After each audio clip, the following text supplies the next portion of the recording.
Welcome to the first aerospace testing podcast. Just as a short introduction, I have with me a colleague of mine, Tom Stone, who is the editor of a magazine called Traffic Technology International, and therefore has an interest in the area that is being discussed by my interviewee to follow, who is the CEO of a company developing a flying car called the PAL V Liberty. The PAL V Liberty has been in development for around 12 years and only now is approaching certification for its use on the road, and then within the next year, certification for its use in the air.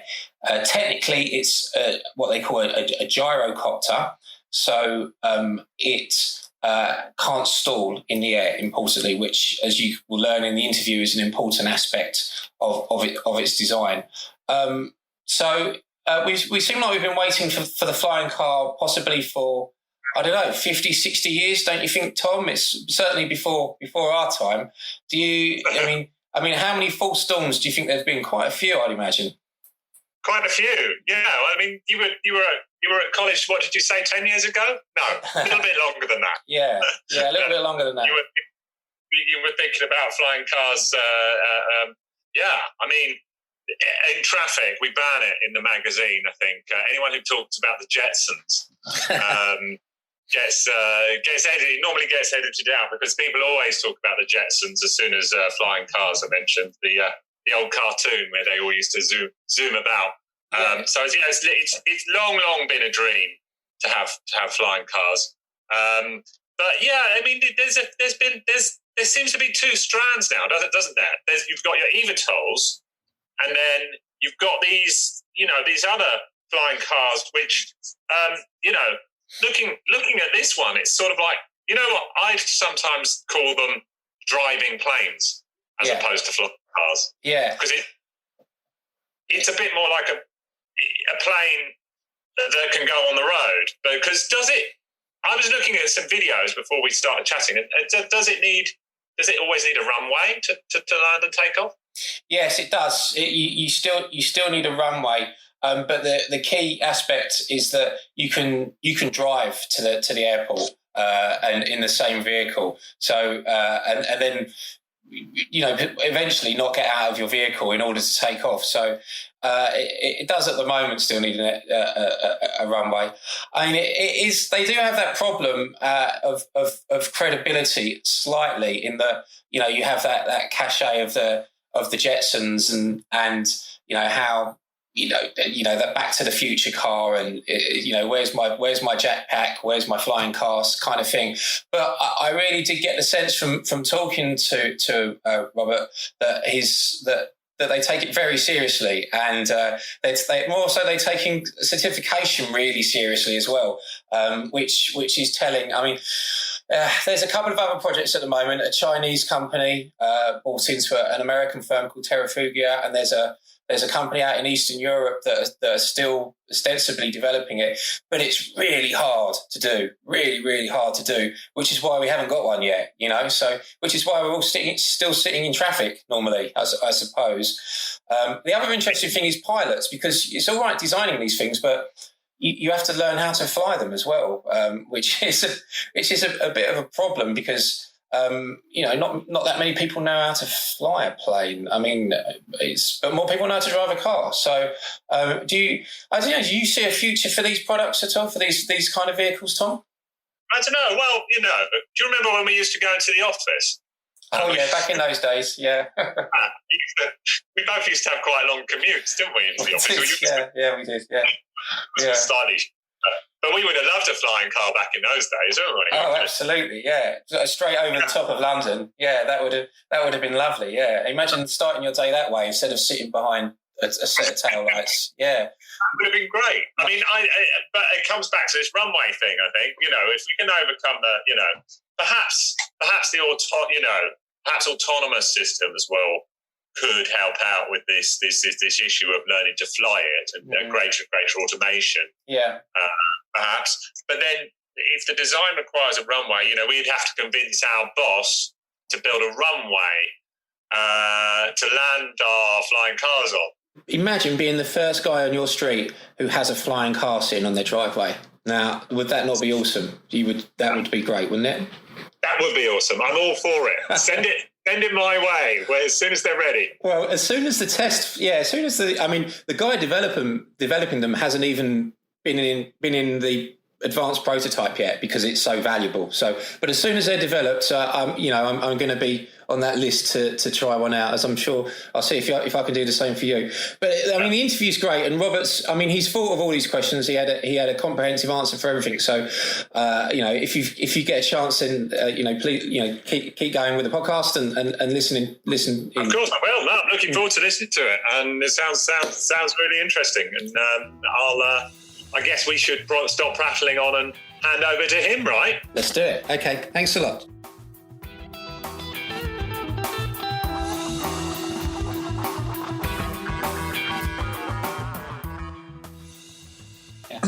So before that, it was a research project done by Dutch Aerospace Laboratories, Technical University, some engineers. Okay. But concept patenting and the developing of the concept has been done before 2008, and then there was a concept ticking all the boxes, so we decided to put our weight and investment behind it, and also we're successful in finding additional investors to back the company. And that's how we started to build a team and a company in 2008. So for me, 2008 was the real start. Yeah. So how many of you are there now? Is it a small team? 75. Oh, wow. Really? I'm surprised. I had this impression that you would be like a small startup, like 15 to 20 people. But 75. No. Those days were gone. That was the situation till 2015. Okay. Wow. And since then, we have grown stepwise. Of course, yeah.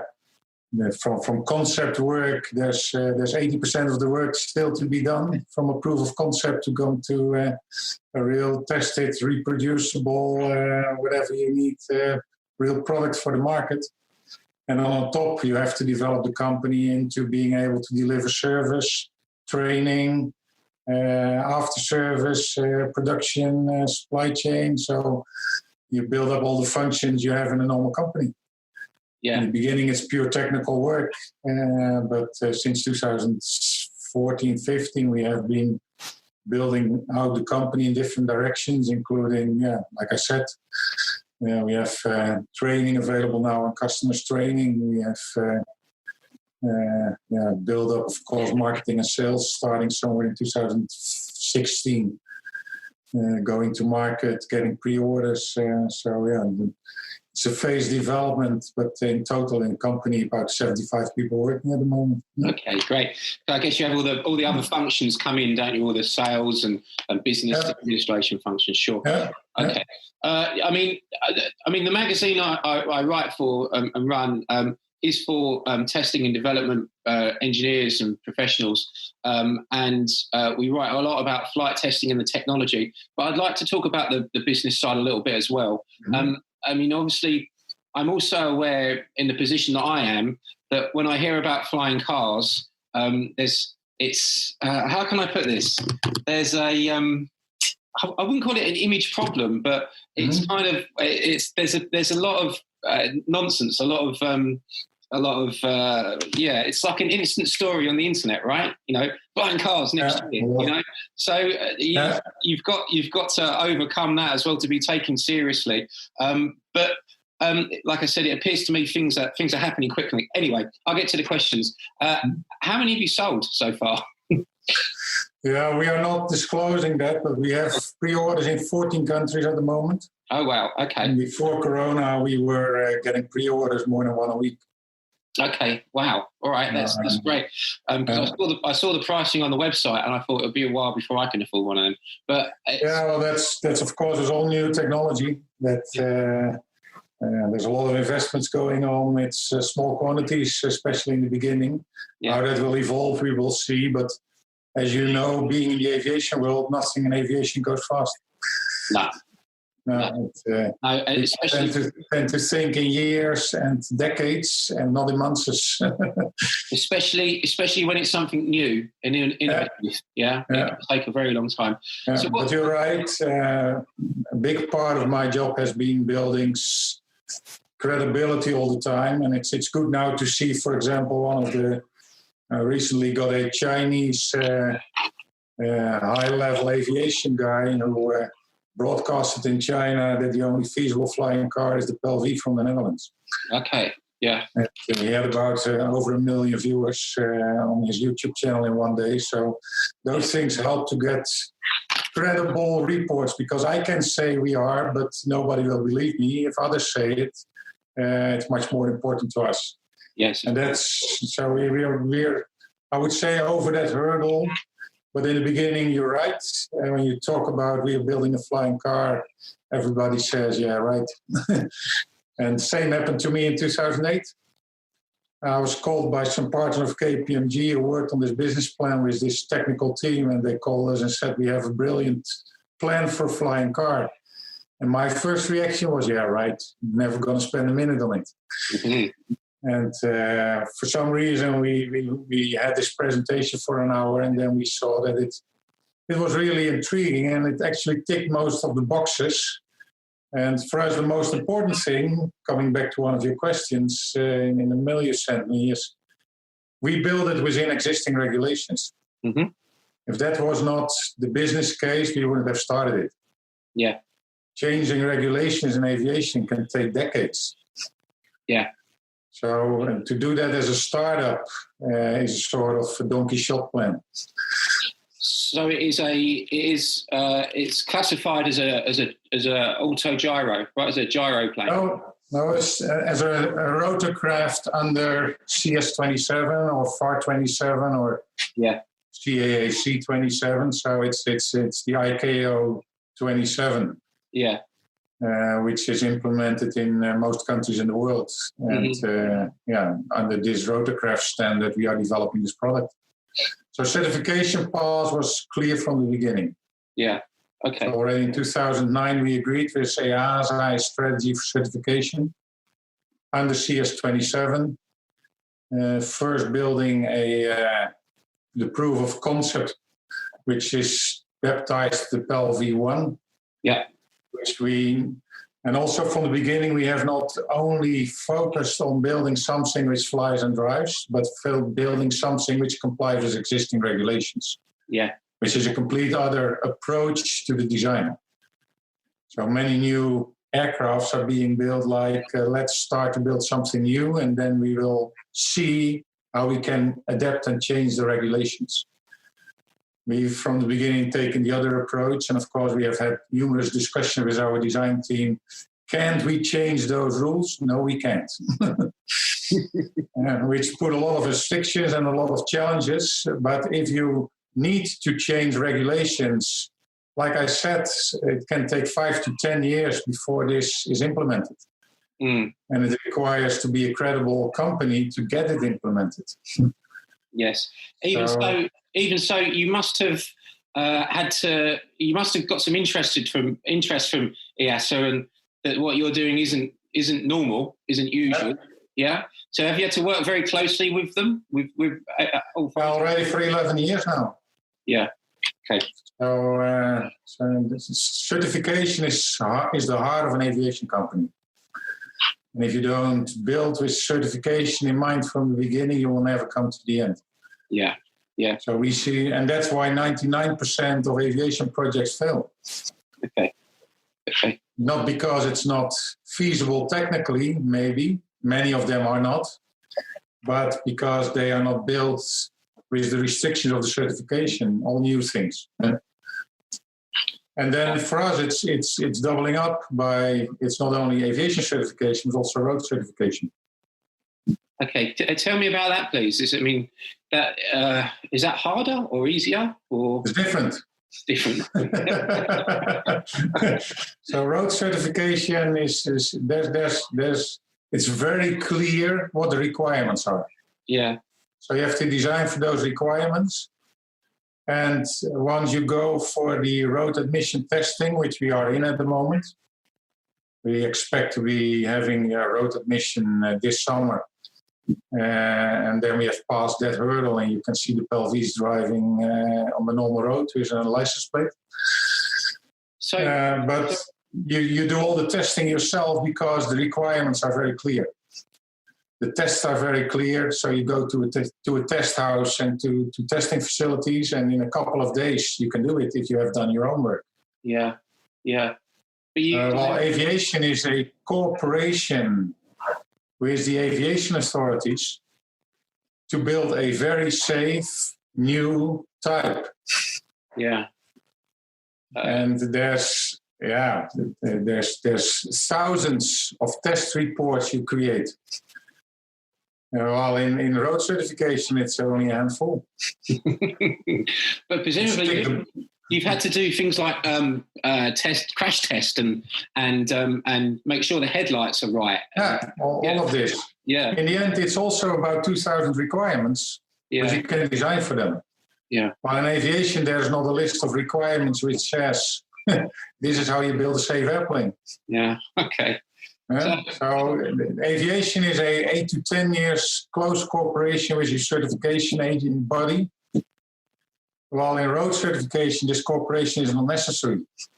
You can do all in-house. If you do your homework well, you can pass it in, say, 1 or 2 months' time. It sounds to me as if 3/4, 2/3 of your job is about testing and certification in a way, right? Because you have to. Well, my estimation is that in an aviation project like ours, but like any new type, I would say over 50% of your investment in man hours, capacity, whatever, is in certification. Yeah. Okay. Right. And if you look to the you're in aviation testing, so you know, but the references we find is that 8 to 10 years is a good standard for an experienced company. Yeah. So we are flabbergasted by all those people who haven't even started certification and say in 3 years' time we will be in the market. Yeah. Yeah. Okay. The less said about those people, the better. So the big question is: are you happy with where you are in testing and certification at the moment for the PAL-V? So we have full agreement with EASA on the certification base. Yeah. Which is a big effort. It took about 5-6 years. Yeah. By continuously delivering proof of all the systems, the subsystems, the solutions, test results, etc. So we are now in what we call the compliance demonstration phase. Yeah. Okay. So for all the component subsystems, systems coming out of the final production chain, goes through systematic testing, and that's lots and lots of work. So the whole company is changed into a testing and certification house. Yeah. Which means partly also getting new people in. So we have different skills now in the company than we needed 4 or 5 years ago. And you have the partnership with GKN. That's very helpful. Of course, there's lots and lots of experience there. Mm. And that's focused on 2 things. One is the whole certification and everything which comes with that, where they are a great help. But we are also working on our own eVTOL concept, where we work with the Dutch Channel Air, with GKN, and also some Korean companies now to bring that to life. Because all the capabilities we have built up over the last 10, 12 years in terms of certification, development, and going forward into training, maintenance, all those things are very valid and necessary also to build an eVTOL company. Mm. Mm. So we have patented our own eVTOL, but we are not promoting it a lot because it's a product which will only be available in probably 8 to 10 years, like any eVTOL, we think. Does it share design characteristics with the PAL-V, or? Of course, we reuse quite a lot of the technology. Yeah. Okay. Makes sense. Yeah. Okay. So the PAL-V, the production version of the PAL-V, Has that been up in the air yet? Has that been flown? No, so the one we have now is built under the full, I would say, aviation methodology and systems, but not yet under EASA control. Yeah. For us, it's a sort of dress rehearsal because we needed to build anyhow vehicles to do the whole road certification and road endurance testing. So the vehicles built under this now, which was ready at the Geneva show, which was cancelled. And based on what we learned, we are now improving the production systems, and then the next vehicles we will build will go for the final flight testing. Okay, so are you confident next year about your first deliveries? Do you think you'll hit that? Yes, of course, Corona might have an influence there, but we are still striving for delivery by the end of next year. Yeah, I guess you got customers waiting, yeah? We have customers training. Yeah, you have customers training, of course. 80% of our customers do not have licenses. Wow, really? Yeah. Yeah, which confirms actually the market research that a flying car has a much, much bigger market than normal aviation. So it convinces people to become a pilot who didn't do that for an aircraft or a helicopter. Okay. We find also many customers who did trial lessons for helicopters or aircraft and decided, well, in the end, it's not very useful because with my plane, I can go from a place where I don't want to leave to a place where I don't want to be. It's nice to fly around, but as a mode of transportation, a flying car is a much, much better tool than a helicopter or an aircraft. So can we talk just quickly about a typical customer in general terms? I have, if I guess, it's a man, it's quite a rich man, maybe an older rich man, maybe, or am I wrong? Is there no typical customer? Well, yeah, I would say you're right, but also wrong, because we have female customers. Okay, yeah. We have young female customers. But predominantly it's of course people having enough money either as an entrepreneur and especially now at the beginning, because now you have really the early adopters. Mm-hmm.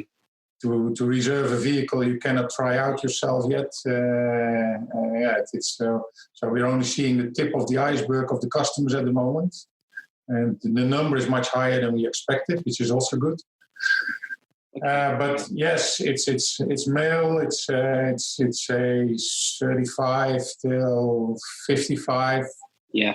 Entrepreneurial, innovative, and most of our customers have specific missions they want to do with it. Yeah. So people sometimes think, well, that's sort of rich boys' toys.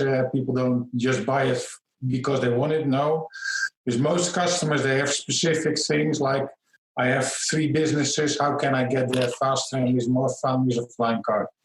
Okay. I have a summer home, customer, business, or whatever. So they have a couple of destinations they want to do. Yeah. And of course, once they have it, which all new technology learns, once they have it, they discover new missions they can do. Yeah. But those, and then the other side of the business, which is also starting up now, we didn't entertain it until now because we were focused on just a mobility tool. Mm-hmm. But we do have already quite some reservations also for governmental use. Okay. People want to use them for policing, first response, border control, military. Yeah. But you still, it's still you need an airstrip, a runway to take off and land still, don't you? You can't. Yeah, well, you need a flat piece of land of about 50 meters to land. Yeah. And you need, depending on, say, you need about 150 meters to take off, but with a bit of handwind, it takes you about 70 meters. Okay. So it's in terms of infrastructure, you don't need a lot. Okay, all right. So it has to. And the difference, of course, is you only need it nearby. Yeah, of course, yeah. Okay. And that sometimes people forget that the big thing of a flying car is that it drives. Yeah. Lots of people are focusing on the aviation side, but from the aviation side, actually, it's not new. It's a gyroplane. What's the max speed on the ground, on the road? 170 kilometers an hour. Okay, sure. Right. Sure. Have you driven it? No, it's of course a very precious vehicle which is driven in test environment with specific objectives. Yeah, okay. Like flying and driving. So at the moment, all the test driving is done by our test driver. And this week, one of those videos was about his experiences. Maybe you've seen it. Yes, I have. Yes, yeah. Okay. And that's, of course, predefined things you want to test. Testing is a very structured approach, and then the vehicle build is not just for fun and driving around. It's to get all the test data out. So I've been allowed to sit in it. If we could just talk about the testing a little bit more. I mean, what's the next big milestone that you're approaching? Is it? I mean, well, what is it? Is it going up in the air, or? Well, the next big milestone for us is road admission. Is what? Sorry, road admission. Oh, road admission. Okay. Yeah. So that's due this summer. Okay. Which then is half of your certification. The other big milestone then is our supplemental type certificate for the whole drivetrain. Yeah. And then the next milestone is, and that's in combination with our DOA. And the next one is the propeller type certificate, which is a separate one. Okay. And then the next big one thereafter is, of course, starting flying, the whole final flight testing up to type certification. Okay. And with type certification and also design organization, production organization, maintenance organization approvals have to come in place. Yeah, they do. Yeah, okay. So it's not only building a new type, it's building a new aviation company. Building a new company, sure. Which is actually a rare thing done over the last 20 years. Building a EASA level, not a sports level, but an EASA, FAA level, professional aviation company with all the DOA, POA, maintenance, everything in place at the EASA level and not at sports or LSA level is not done. It's done by a handful of companies over the last decades, which is a big effort, but also a very valuable thing nowadays. Now many people want to enter the aviation space. Yeah, absolutely. I wanted to talk a little bit about that, how the market's changed even since you've started. But just quickly before then, I mean, what do you see? We've talked a little bit about how challenging it is to develop and certify an aircraft. About the design itself. I mean, what's most challenging about the design of the aircraft? What's been the most difficult part for the engineers? Yeah, there's not one thing. No. Okay. So if there's one thing, it's weight, but that's in every aviation product. Absolutely, yeah. And for a flying car, it's definitely more challenging than for just an airplane, because you add a lot of weight for the driving functionality, and you still want a marketable aviation performance. And then the other thing is to combine, say, everything, the requirements of an airplane with the about 2,000 requirements you have for a road vehicle. So a very complex puzzle to get that into something which is light enough to, in our case, fly still this 500 kilometers on one tank. And the other thing is, if you want to build a flying car, aviation, by definition, has big surface areas. If it doesn't, it becomes a very unsafe thing. So you have big rotors or big wings, because if you don't have this, your lift system is not effective, it's not efficient, it's not safe. Your stall speeds go too high if you have a fixed wing. But that's very hard to deal with on the road. So if you look to many projects which tried to build a flying car, and still two which are, I would say, seriously in building the flying car, like the Aeromobile and the Terrafugia. Their wings are too small, so their stall speed is too high. They become unsafe planes, and on the roads, they are still 6 meters by 225, which on the road is also a very a truck size which you can hardly maneuver, especially because it's fragile aviation technology. So building something which you can fold, which everybody can fold in a couple of minutes, which is compact on the road, but still has the surface area which makes it safe in the air, is the biggest challenge of a flying car, in which we succeeded very well. We don't have a stall speed. You can go to 0 airspeed and you just descend safely, fully under control. You can give gas again, continue, land without an engine. But on the road, it's 4 meters by 2 meters, and it's 170 high, so it fits any parking spot, any parking garage. Yeah. So without doing any compromise on safety, by making your wings smaller than you need them to be, we were successful in making something which is compact enough, like a compact small car. And that has probably been the biggest challenge. And then also be able to fold it into those positions and fix it in a way that it's safe in all circumstances and can be done by anybody. Yeah. In a couple of minutes. Yeah. It's automatic, is it, the folding process? Partly. So those things you have to check anyhow when you walk around. We didn't make automatic because that doesn't help you. Okay. Why make something automatic and then you have to step out and then check whether the automation did the right job? Yeah, okay. Yeah, so we don't think it's wise to make everything automatic, because then you have hard times to inspect it. Yeah, okay. I saw you mentioned the stalling, and I saw the simulation video on YouTube. Test pilot running a simulation. Have you run a lot of simulations? I mean, what ground testing have you done, and what role has simulation and new technologies played in that testing? Yeah, so the most clear answer is probably the third guy we hired was a simulation guy. Okay. Yeah.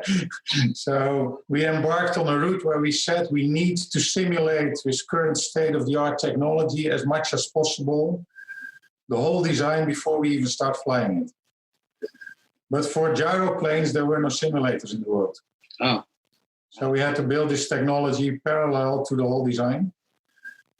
And the PAL V1 was actually, next to a proof of concept for certification and for the technology, also a tool to validate our simulator. Yeah. And I'm talking now back in 2011-12. In 2012, we did a lot of flight testing. All the parameters we measured, compared them to the simulated data, and everything was within 10% of accuracy. Okay, wow. Right. And since then, we have been validating our simulator technology also to existing gyroplanes, to existing helicopters, to existing planes. Have been improving it all the time.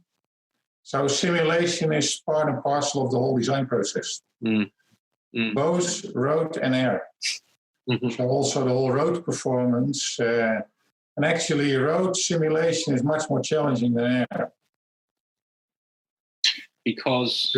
For example, to simulate the behavior of a tire on the road, you have about 250 parameters. Just the tire. Yeah. Okay. So air is very predictable. Yeah. Road surface is not. Okay. Sure. And how about noise? And how noisy are the aircraft when they're flying? Is it? I've never seen. By definition, a gyroplane is far less noisy than a helicopter. Yeah. So it's much better than a helicopter. It's similar to a fixed-wing airplane. And for road reasons, we have to do much more in terms of road noise dampening, especially in the exhaust.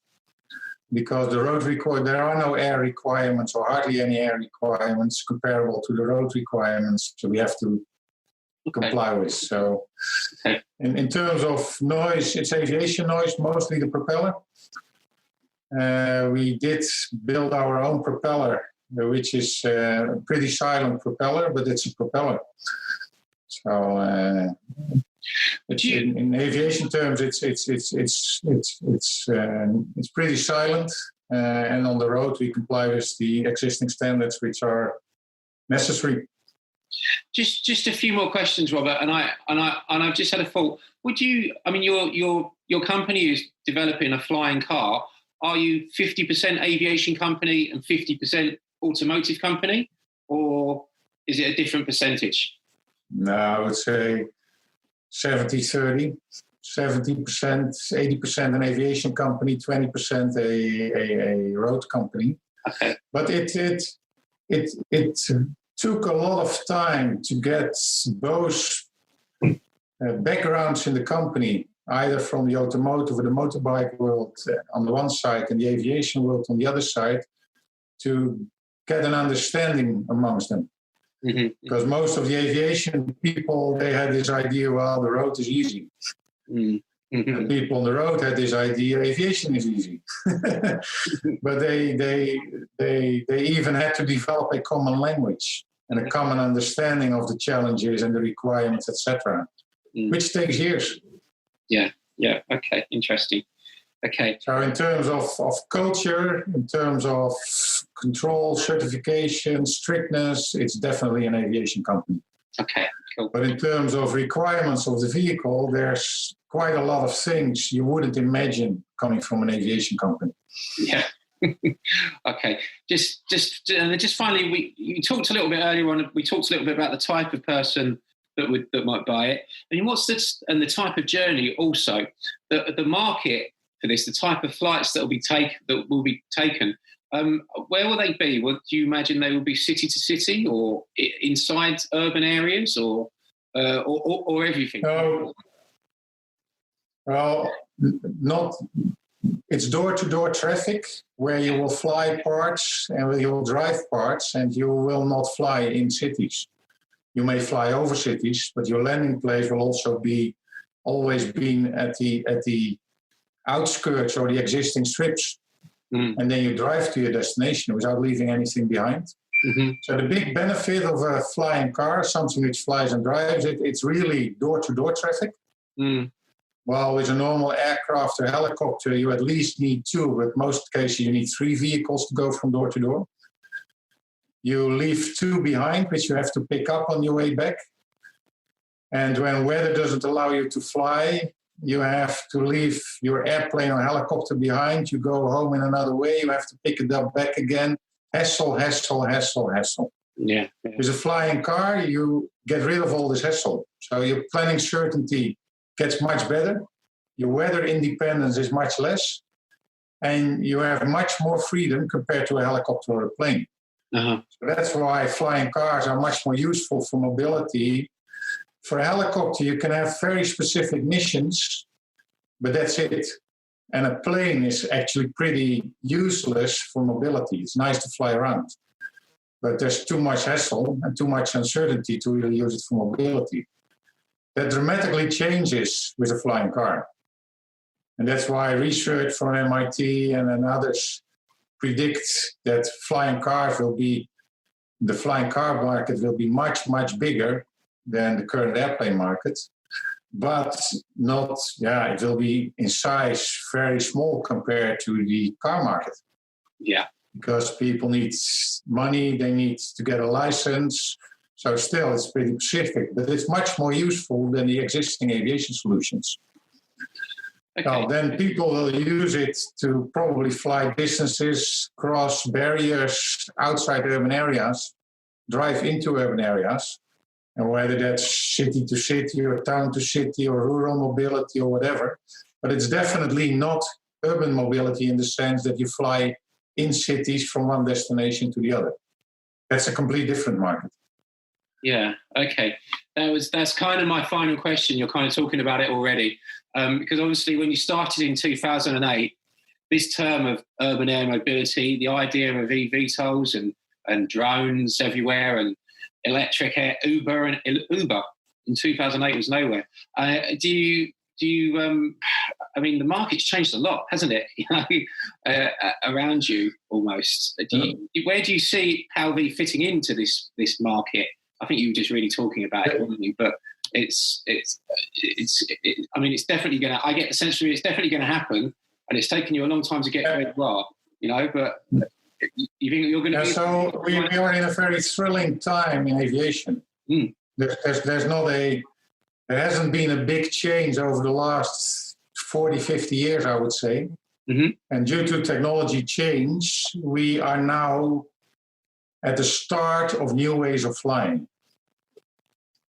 And that has to do with electric propulsion, multi-propeller, rotor solutions, which are possible due to cheap logic and software, etc. So we are inventing new ways of flying. And there's over 250 companies in the world having different design solutions. And history tells us maybe 5 or 10 of them will be really solutions. And if you look at many of those, you can already now, probably 200 of them will never be able to certify because they are not safe enough. Or aerodynamically, they are crazy. So there's so much fuzz around at the moment. But you're right. Within the next decades, we will have, for various solutions, different ways of flying, which will mature and become commercial. Mm. And in say, full freedom flying cars, we are 5 to 10 years ahead of everybody. Mm. It's one of the segments.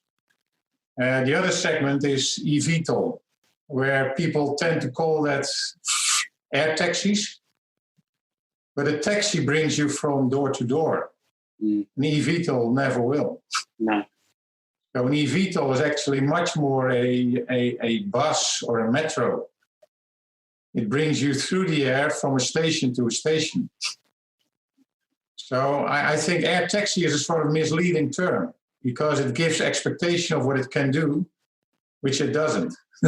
Yeah. You always, and that's why Uber, of course, is very fond of eVTOLs because they have to arrange a car to bring you to the platform. Then the platform will fly you to another platform, like the metro, and then they need a car to bring you to the home. Okay. And then this will always start piloted. That's the general understanding of the industry. We need to prove it's safe. That requires a backup of a pilot to be in. It will not start autonomous, but in the end it will become autonomous and then it can become cheaper. Same will happen for the PAL-V. So flying cars will also become autonomous and then it will be easier and cheaper. So autonomy will also be a big thing in general in aviation. And all those technologies help to develop. So autonomous technology now will become available in suites for us to implement due to the fact that this much bigger market is coming. So to us, it's a big blessing that all of this is happening. And like I said, we are also having our own eVTOL development. And because to us, it's another market segment, complete different application, which has new challenges, but also new opportunities. So eVTOL is a complete different segment, not competing. It's the next opportunity to us where we can apply lots and lots of our existing capabilities, which we have built up over the last 10 years. Okay, thank you for that answer. Just one last question. I'm impressed by your vision and your determination to realise that vision, as I'm sure, I understand it's not just you, it's the people that work for your company as well. And I believe that you're going to make it happen. Do you think you're going to disrupt the market when you do, when the flying car does happen, or? The question is which market. So in the car market, we will be a niche product. Yeah. In the aviation market, we will definitely disrupt the market because having something which can fly and drive is so much more useful than something which only flies, that it will be a much bigger market, giving a lot of opportunity to flight schools, to maintenance shops, to airstrips, airfields. So business will grow significantly in aviation due to the coming of flying cars. Yeah. Mm-hmm. Okay. And thank you, Robert, for that interview, and Tom for the chat at the beginning. I hope you enjoyed that and found it interesting, and that you continue to listen to our podcast series, which we plan to continue for the foreseeable future. Thanks very much. Bye-bye.